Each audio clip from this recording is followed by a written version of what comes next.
Hey, everybody, welcome back to the Freedom Entrepreneur Podcast. I'm your host and business consultant, Lindsay Sutherland. Excited to bring you another amazing guest today. His name is Adam Torres. He's the founder of Mission Matters and other companies, which we're going to get into. But really, what I want you to focus on and why we're here today is we're going to talk about how to pivot and stay nimble as we might move Mm. into a recession. Just some key things that Adam himself has experienced in the past and not only that, but we're going to really dig into podcasting and why that is a relevant niche for you if that's something you've been talking about. So let's go. Welcome to the show, Adam. Thank you so much for joining us. Don't miss an episode. Subscribe to this show on whatever podcast player you prefer and follow me on Facebook and Instagram. Hey, it's Lindsay, and I want to pop in here because I know how overwhelming it can be to get started building an online business. I've even spoken with people who've paid thousands of dollars for help from people who are truly experts in this, and they're still feeling confused about what direction is right for them, or if their idea is even a good one. Listen, you don't have to guess or pray or hope or any of that. There is a way to test the market to ensure your idea is a good one so you can launch with confidence. And that's exactly what I show you in this simple 35-minute video training. I keep it simple because I know you already have so much swirling around in your brain. I'm not here to add more confusion because what you need right now is clarity. And that's what's in store for you in the short training called How to Tell If Your Idea Will Be Profitable. Access the video right now by texting the word freedom to 55444. Stop guessing and start taking strategic action. Text freedom to 55444. All right, back to the show. Instagram. Oh, Lindsay, I'm finally here. It's about time. I'm so excited to be on here. I And know. for Where have everybody you listening been? here, I've been waiting for you. I'm like, where you at, Lindsay? I've been bugging you to get on this show for a while. So, hey, really appreciate you bringing me on and all the great work you're doing. So I'm excited to have some fun today. Yeah, me too. Obviously, podcasting is fun. That's why we do it. But tell me a little bit about your story. Just, kick it off with a little Yeah. bit of, background. How did you get into, online business? Yeah. Well, first thing I always like to say in this is sometimes I get maybe a little bit too much credit when you see things are a little polished now. We've done some other things. When I got into media, I had no idea what I was doing, Lindsay. My first show that I launched, I mean, I did first 300 interviews I don't even know how I'd call it a show. It's probably called it could have been called tape recordings of Adam talking to his buddies on the phone and uploaded and not edited. Is that too long for for a show name? Maybe. But like I didn't start in media. I started in finance. So I was in finance for almost 14 years and I was as straight as an arrow in terms of finance. I didn't know being you turn on a camera at that point and I didn't even know how to say my name. I'd be like I'd freeze, I'd tense up. So started in finance, had a pretty long career there, did well in that and eventually pivoted over into media where I've been for, the last 9 years, going on 10 years, which is pretty unbelievable. And 10 years later, I've done over 6,000 interviews, multiple best-selling author, many books, and we built an entire platform and a community around helping others amplify their brand and their voices. So that's where we're at today. That's exciting. But I always like to dig in a little deeper. Like, tell us about who you are. Where'd you grow up? Where do you live? Like, Yeah. what's your family life like? Just a little bit more about you and kind of what is your mission? What's your heart mission? What are you doing? Yeah. Like your work?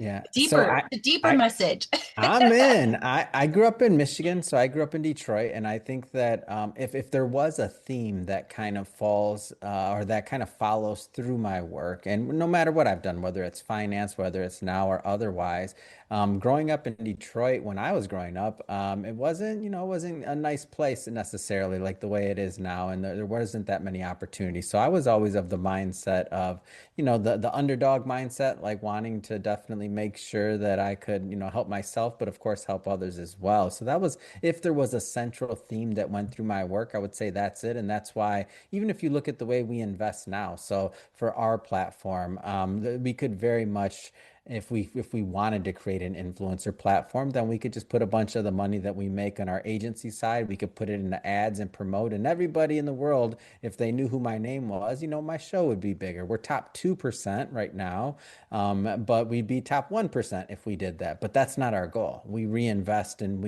it's to make me an influencer or to be influential. The aim and the goal was always to give others a voice. And I think a lot of that does come from my upbringing and even from my mother. If I think about her, she was a social worker for over 40 years, worked with at-risk youth. I mean, she used to call it, the least of these, because they're the forgotten ones. They're the forgotten ones, really, in this country. And there's some really, rough areas still, and people that aren't doing too well in the United States. Sometimes we think that it may be only in other countries or other things. A lot of people that need help here. So I think that probably was the fuel that has been through all of my work, including books. Like if you look at books, most people when they start writing books, it's about them and it's about their experience. We created an anthology series, much like the Chicken Soup for the Soul kind of series, where we bring together different entrepreneurs, different executives, we put them in a book and we publish them and we get their story and their message out there. So even in like our products, everything we've created along the way internally, our discussions are like, how is this good to help others? How does this help get somebody else's message and story out there? And that's what we do. I think that servant heart is so powerful in entrepreneurship. I went to a marketing or a networking meeting last night. I live Mhm. in a little tiny town here in Bonners Ferry. So for me, I travel 2 hours one way to go to a networking function. So it's a commitment. It's a six Wow, that hour round trip is. thing. And I noticed it was a small room last night. They had standing room only. And I mean, the area was small. There was about Mm, maybe 20 of us or so.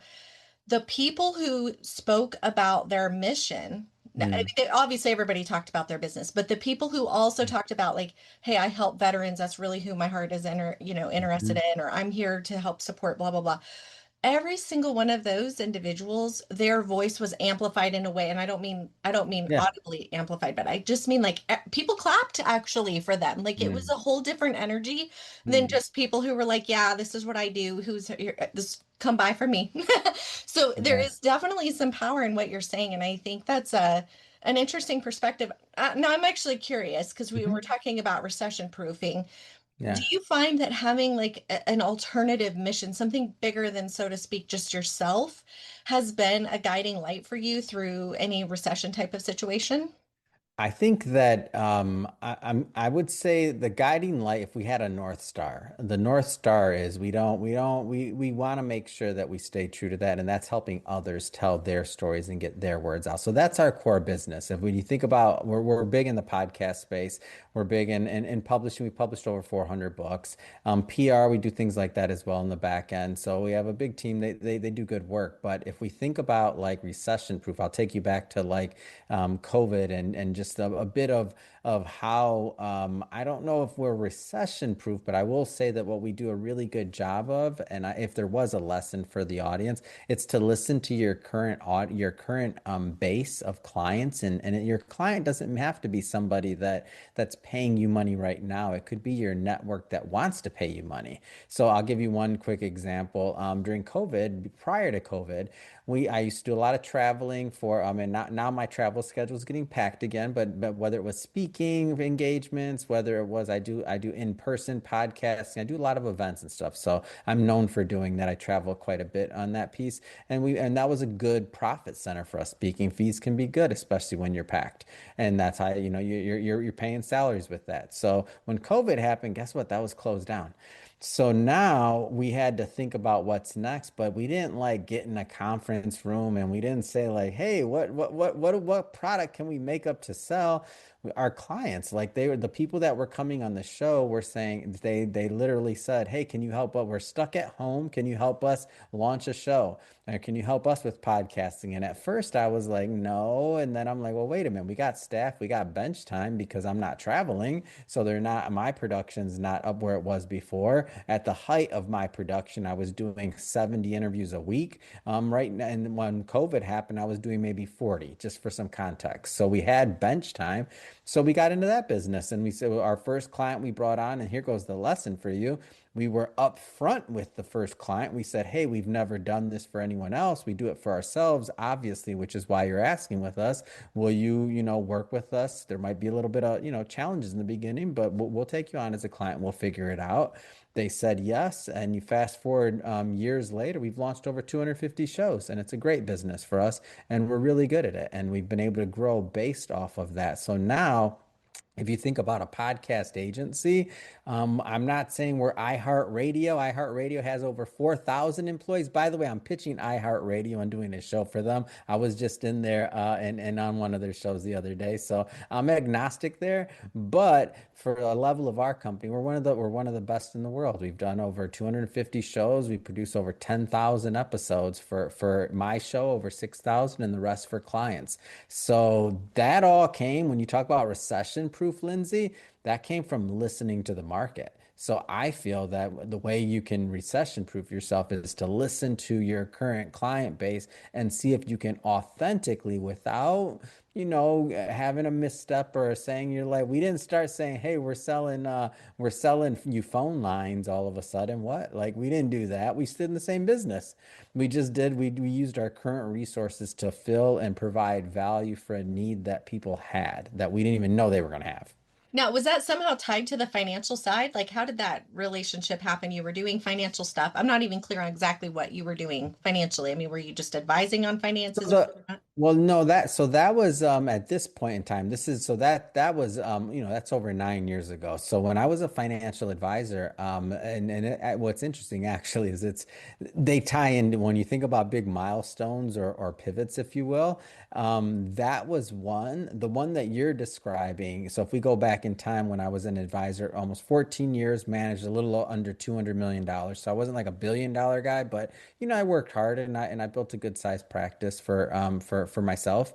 But that being said, I when I went independent and I went out on my own, I had a mentor, and he says, Adam, you got to write a book. And I'm like, I don't want to write a book. And at this time, by the way, I know nothing about marketing, about telling your story, anything. I had a little bit of a chip on my shoulder. I started at my first financial firm when I was 16. I didn't know any better. I was around financial advisors. I was around people managing money. I mean, when I went to high school, I went for like my third and fourth year. I went like 2 hours, maybe 3 hours a day. The rest of the time I worked at the brokerage firm. So I had different influences at that point in my life. So when my mentor brought up, hey, you need to write a book.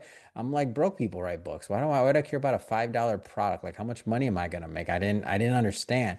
He's like, you gotta do it. I'm like, well, I listen to my mentors. If people are where you want to be, then you should probably listen. So I listened, I wrote the book, I put it out there, and things started happening. I found myself on speaking tours as far away as China, and I'm like, what? This is insane. Like, and I went from paying to speak, which for those of you that understand, advising or raising money, many times you're paying for an event, you're paying for dinner, you're bringing in potential clients, and you make your money on the back end when they become your clients. But essentially, you're paying to speak.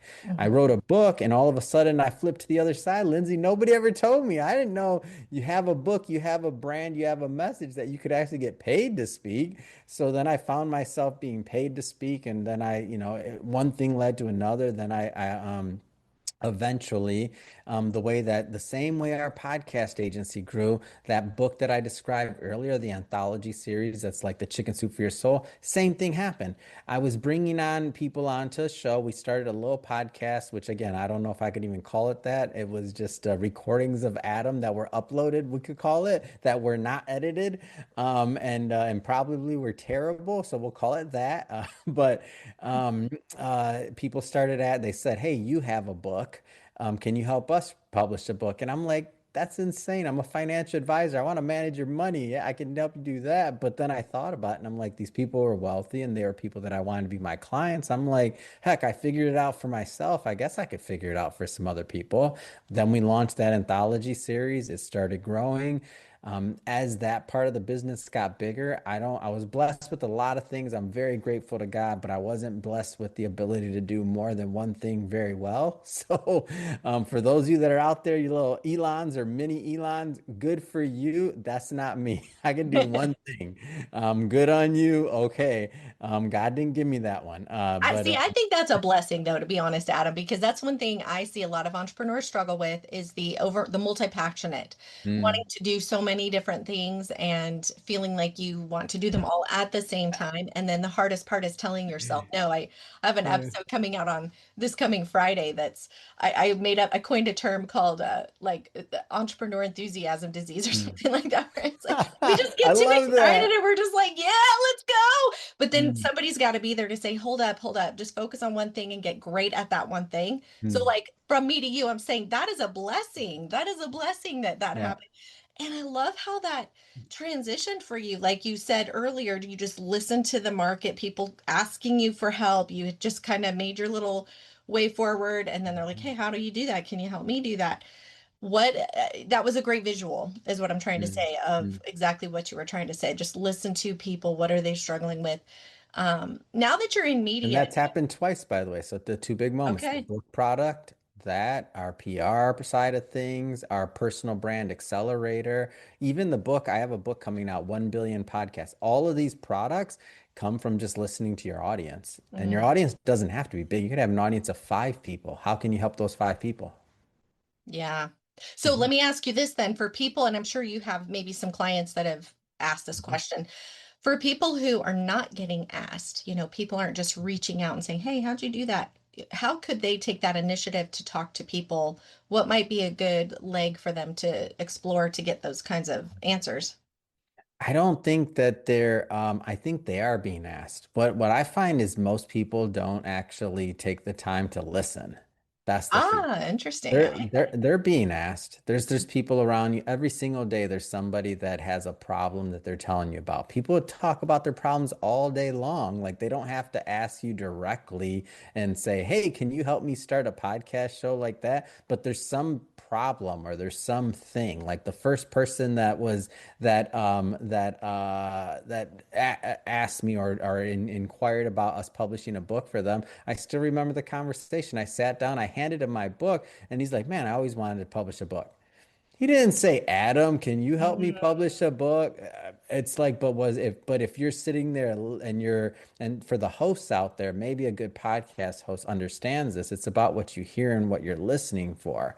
Like that's what it is. It's not about what you're selling. So you're a podcast host, Lindsay. You're trained to listen, to catch the thing, to catch that.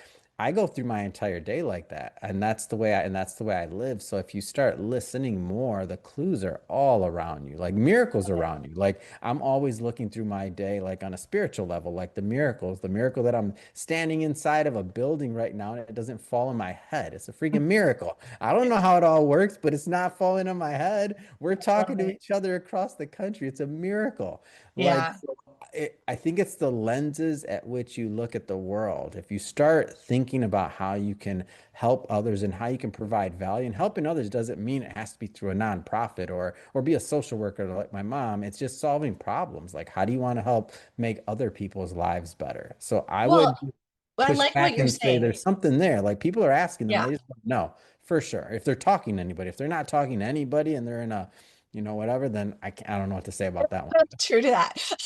But I think what you're saying is really powerful because I think that's true for us in a lot of cases when, somebody says, oh, like you said, he said, that's really cool. I've always thought about publishing a book. Mhm. A lot of people might have taken that moment to say, yeah, it was hard, and then walk away.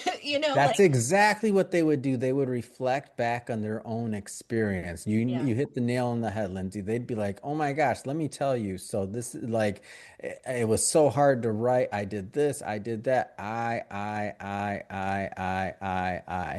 I just don't see the world that way. I thought about it like, oh, that person probably has a great story. He doesn't know how.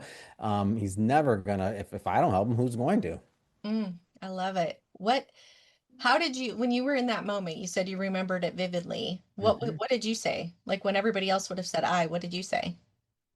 I said, well, let me figure this out. I don't have it figured out, but let me figure it out. And maybe there's something we could do together. So I didn't overextend myself. And the reason, by the way, I said that is because I wasn't sure that I wanted to take on somebody else's problem.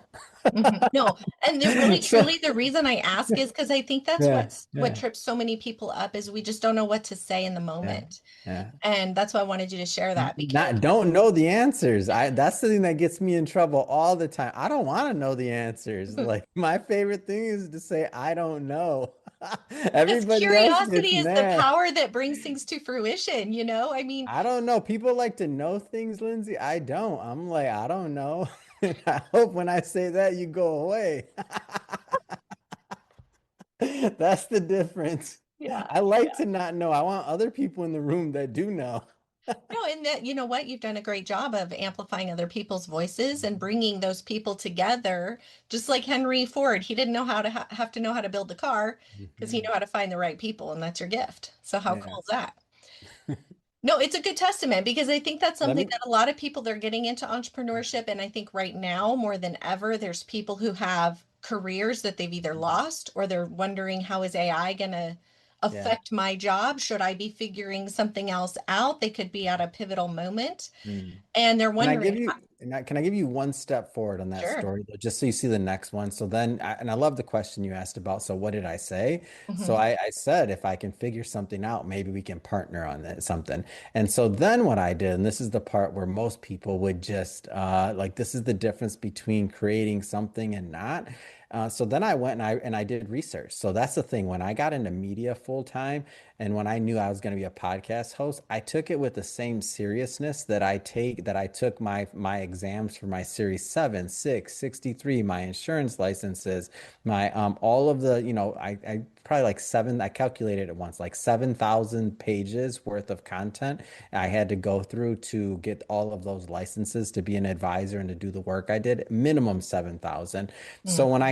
when I knew I was going to be in media full time in entertainment, I went back and I studied the entire history of entertainment, and I've read Wow. more than 7,000 pages at this point. So you name it, from your Johnny Carson biographies to yeah, all of them, everything Howard Stern's ever written, everything any Oprah, all of the greats that have done this business. So it's how you approach it, and because the answers are there. So going back to the story in that particular book and that particular person, I went back and I researched the book industry and how people made money. So you talked about recessions, and I'm like, it's complicated, and people aren't necessarily making a lot of money off of books, but like especially like full books, like they're not one. It's a lot of money, it's a lot of marketing. I'm like, it's not realistic. And so then I thought about it, and that's where I found the chicken soup for the soul model. I said people don't necessarily want books. What they want is they want the benefit of being an author. So Mm. if I could make somebody an author, bring together a selective group and a cohort of individuals that were all correct and that were all on brand, then what would happen is we all throw in a little bit of money, couple grand, we get it produced correctly, edited right, make sure we have a marketing budget. And then what happens is we can all benefit from being an author and it can all be marketed. And then we also build a community around it.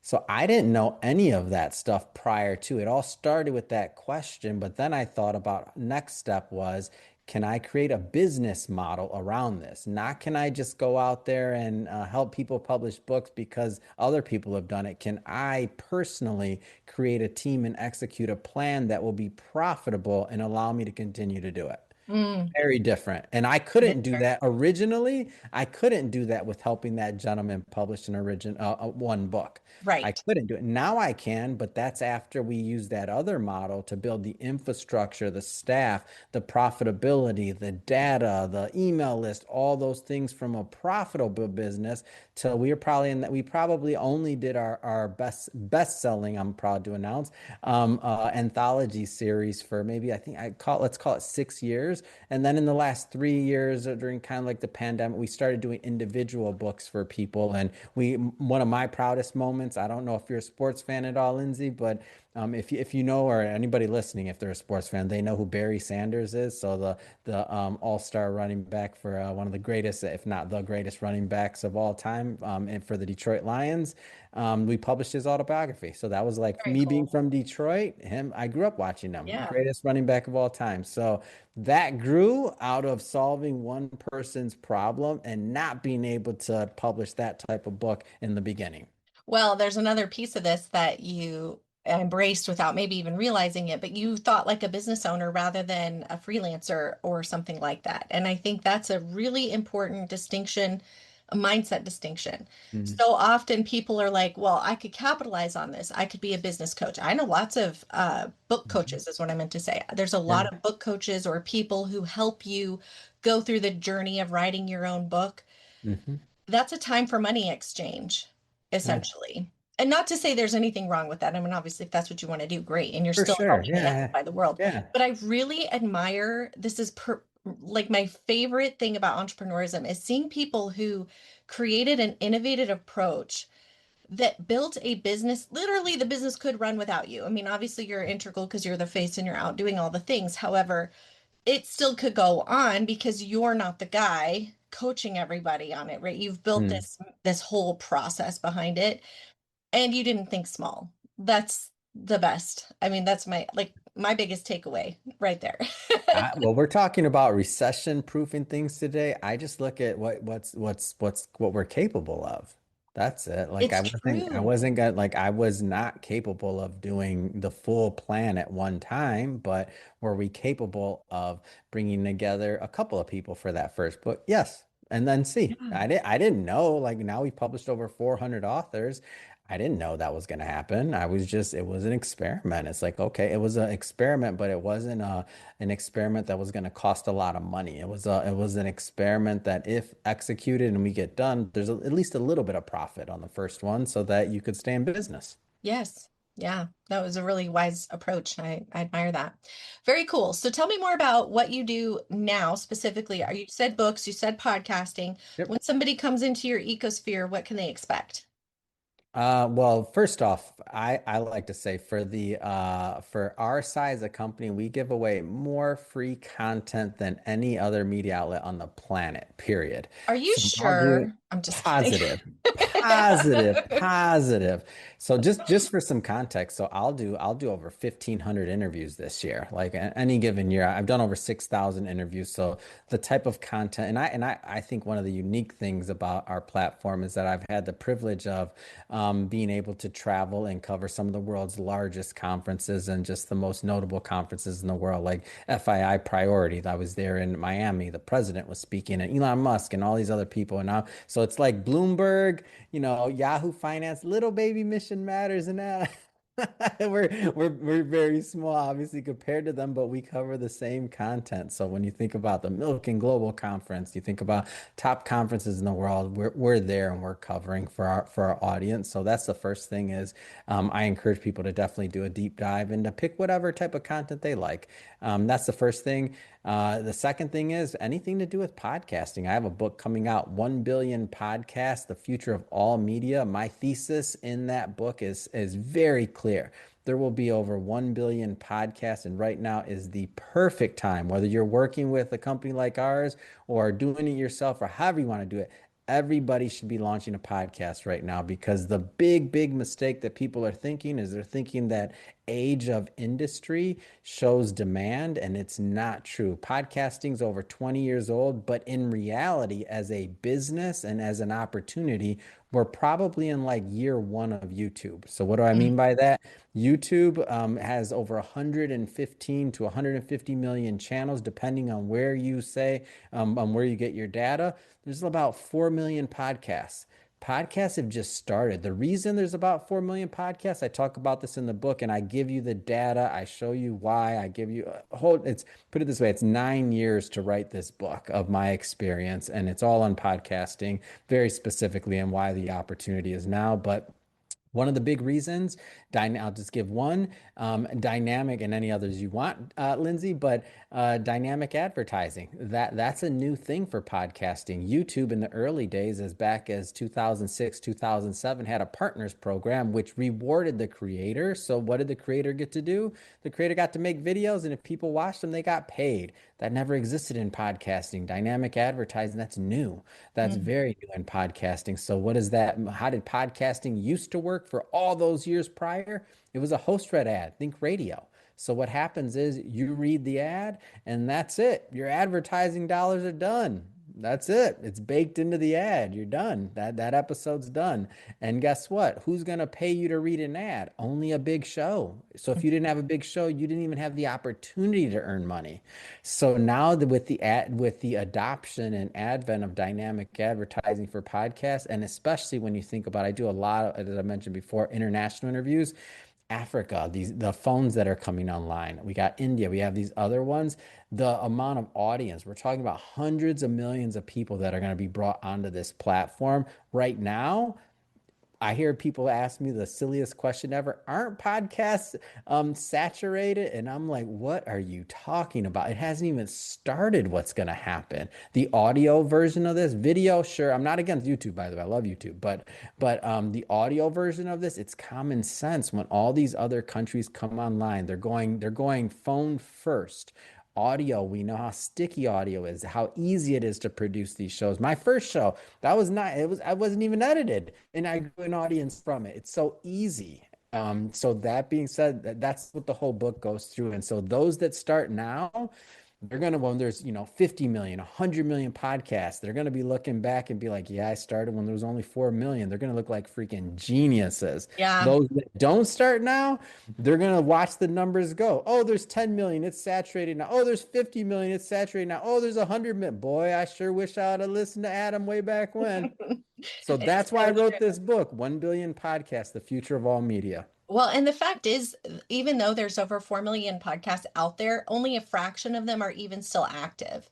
And that's a relevant fact. Not, I mean, it is cool because podcasts do live forever. I mean, I still get things that pop up in my search feed and you'll see like, oh, it was last published in 2021. It's like, oh, Yeah. it's not that it isn't valuable content because it is. And it's still, and especially if you use it right, I see YouTube channel creators too who make like a little mini series and it still Mhm. produces money for them. So I know that is a relevant thing. But the fact is, there's so many podcasters that are not staying in it. But you know what I love best about That podcasting? that's my second avatar though, by the way. So my What's that? first avatar is for who I wrote the book for. My first avatar was for people that haven't started a podcast. My second avatar is for people that have podcasts that keep quitting because they don't Mm. understand what they're doing yet. They don't understand the market. They don't understand. They need to educate themselves. I'll give you just one quick example here. When I was in finance, and this is just a little bit more in the longevity space and just life. So when you think about it this way, as we all age, if you're very fortunate and you're one of the people that are going to, live into old age, what's going to happen is this: a lot of your friends are going to die around you. I know that's going to sound bad, but that's the fact. And Yeah. as people get older, they get more lonely, and their base of individuals around them and their support system, they get more disconnected.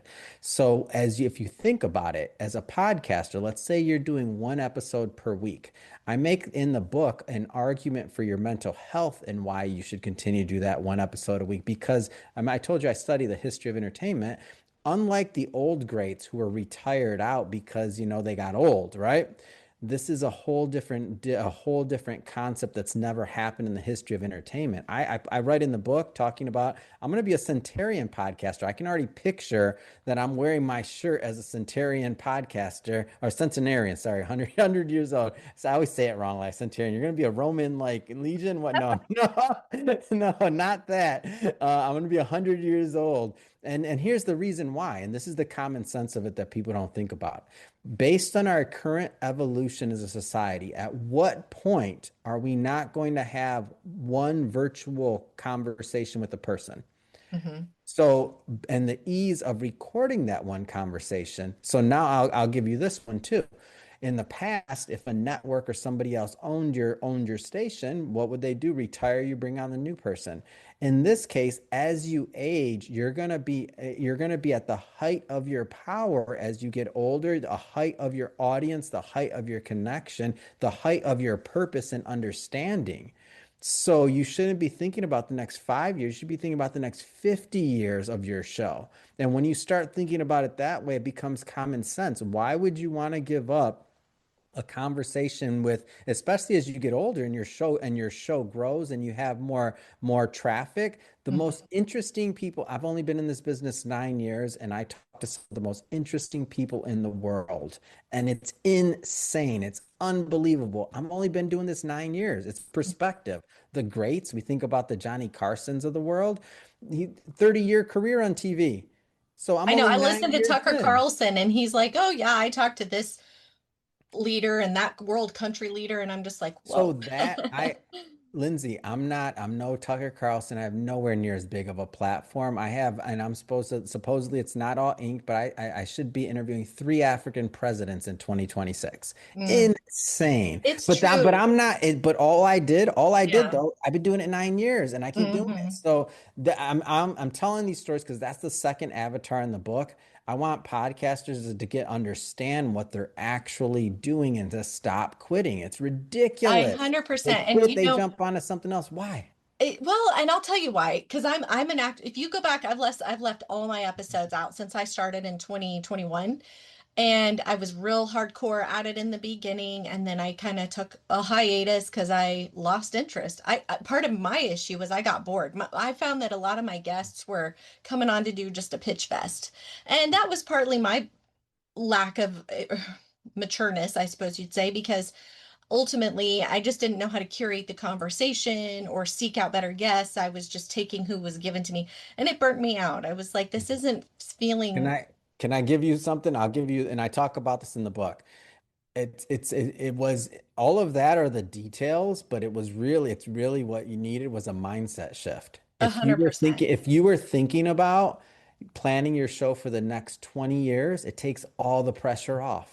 Mm-hmm. And you're better off, and I talk about this in the book, you're better off doing one episode a week or one episode every other week and plan that out in your mind for the next 20 years than to do a bunch of episodes or to do a daily show. That's why when I say I've done over 6,000 interviews, this is what I do for a living. This is my profession. I've earned the right to do this full time. If you want to do that, great. But you have to start thinking about, and what I talk about in the book, and I made this up. I don't even know. It's completely. I'll give just one thing. It's funny.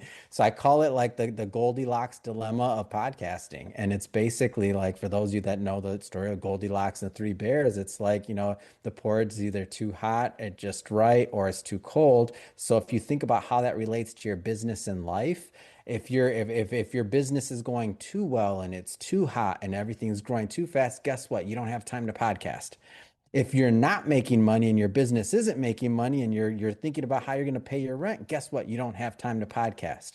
If you're it has so podcasting is in this weird space for most people because of the way they approach it, to where it just has to be just right. And I make that argument, my Goldilocks dilemma of podcasting in the book. But if how do you win from that? You don't even play that game. You just start projecting, you start tying it into your lifestyle, and you design a schedule that is sustainable forever. Mm-hmm. Because all of the arguments, all the things that I'm talking about, it's even just scratching the surface. I've been doing it 9 years, and I'm just starting to understand what I'm doing. Last year, unfortunately, and I talk about this in the book, unfortunately, I lost my mom, and it was very sudden. It was for a tornado, Lindsay. Oh Can't my make this gosh. stuff up. Like literally Wizard of Oz stuff. I'm not even joking. Like, it was last year during Hurricane Milton. There was 6 people that passed due to the hurricanes prior, or excuse me, the tornadoes prior. She was one of those. It was insane. It was like a direct hit on her home, Oh my threw goodness. I'm across so the streets, sorry. and it was act of God completely. Yeah. Like there's nothing else you can. The neighbors' houses were okay. Insane. Oh. So looking back, and I think about it, and I'm like, what do I value most? I brought her on the show a couple times. I have those Mhm. recordings. I don't have kids. I'm not married. I hope to be one day, but her grandkids, if I do have kids, they're going to be able to hear their grandmother's voice in those Mhm. episodes. So Yeah. there's so many layers further above doing business and making money to this that I don't understand yet.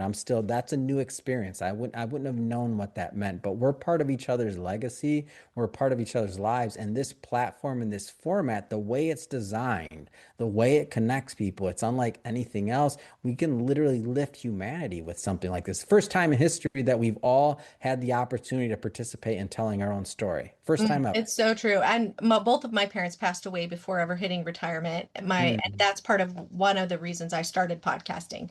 Because mm, and of course, my mom died in 94. So it was before, really we all had cell phones. yeah. There was no getting video of people. And let's Hmm. face it, as people get older, you just don't walk around taking selfies and videos of yourself anymore. You know what I mean?